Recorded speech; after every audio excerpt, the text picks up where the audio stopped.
Morning, it's Julie Johnson and welcome to COFIGHT-19's Pathway to Parenting Family Living podcast and day 2 of bringing compassion into our daily lives.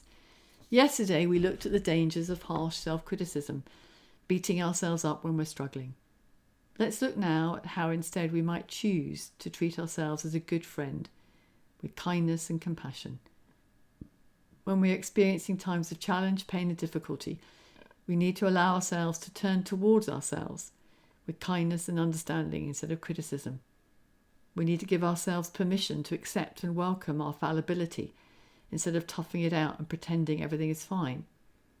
We need to treat ourselves with dignity and love, just as we would treat a good friend. As we've already seen, many of us know how to share compassion with others, so we're not needing to learn a whole new skill or a different way of looking at the world. One of the pioneers of self-compassion, Christian Neff, says that instead of mercilessly judging and criticising yourself for various inadequacies or shortcomings, self-compassion means you're kind and understanding when confronted with personal failings. After all, whoever said you are supposed to be perfect? Let's just think about that. Self-compassion is showing kindness to ourselves when we face up to our personal failings.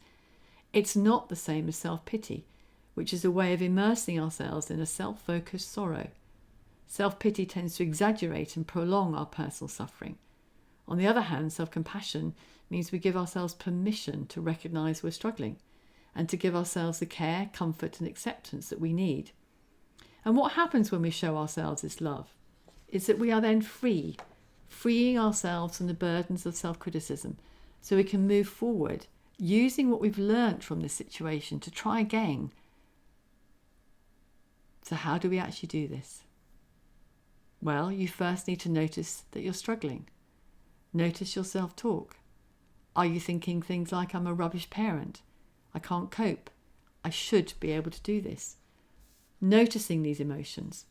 Are you feeling frustration, anger, anxiety, powerlessness? Doing reflective questioning, as you did at the beginning of this podcast, can help you to identify your emotions. When you're starting to identify your negative self-talk and emotions, and then telling yourself what you're experiencing. This is a moment of suffering. This is hurt. This is difficult. This is stress. Next, draw on your knowledge of common humanity, bringing to mind other parents who are having similar thoughts and feelings. Visualize neighbours, friends in this country, and others all over the world. Sense that connection and remind yourself that you're not alone. Try yourself balancing questions like, suffering is part of life. Other people feel this way. I'm not alone. We all struggle in our lives. Now comes the self-compassion. Place your hands over your heart or wrap them around your body in a hug or cup your face in your hands, whatever feels most comforting. Use a touch which you feel okay with, comfortable with, safe with, feeling its warmth and gentle reassurance. Now ask yourself, what do I need right now to express kindness to myself? Is there a phrase that speaks into your particular situation? You might try one of these. May I give myself the care I need? May I learn to accept myself as I am?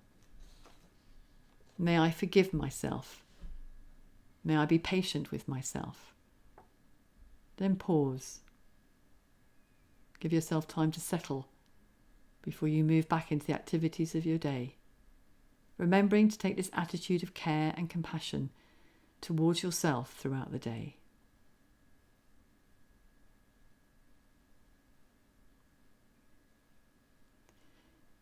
I hope this has been a meaningful and supportive podcast today. Remember that struggles and challenges are something you share with every single human being that has ever lived. So you're in good company. Let's give ourselves the permission to accept our flaws so that we can move forwards in greater creativity and strength.